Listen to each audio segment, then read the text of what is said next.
Sveiki, visi gimę po mergelį ženklu. Pasižiūrėkime, kas jūsų laukia ateinančią savaitę. Tai yra nuo balandžio 14 iki 20 dienos.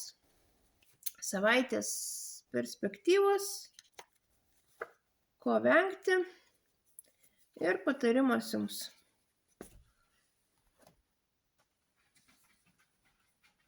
Mergelės kitą savaitę panašu, kad bus aukštumoj.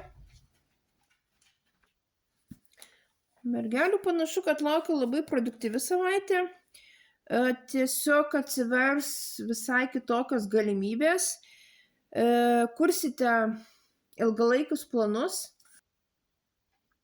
Jei kurie mergelės ženklo atstovai buvo tokiam kaip ilgalaikiai kriziai, rasite išėjimą iš jos. Tiesiog būsite ant bangos. Turėsi daug energijos, daug optimizmo, tiesiog kurti savo ateitį. Ko vengti? Venkite neteisėtų veiksmų.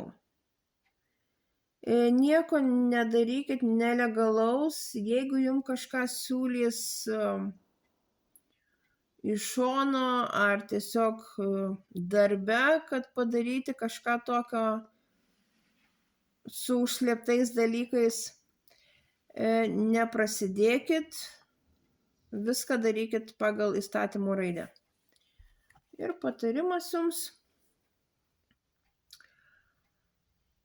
išmokite greitai reaguoti į aplinkybės, priimti visą informaciją jums ateinančią, veikite greitai.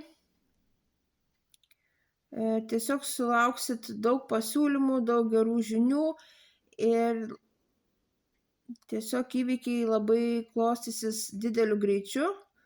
Mokėkite prie to prisitaikyti ir pagauti tą sėkmės bangą.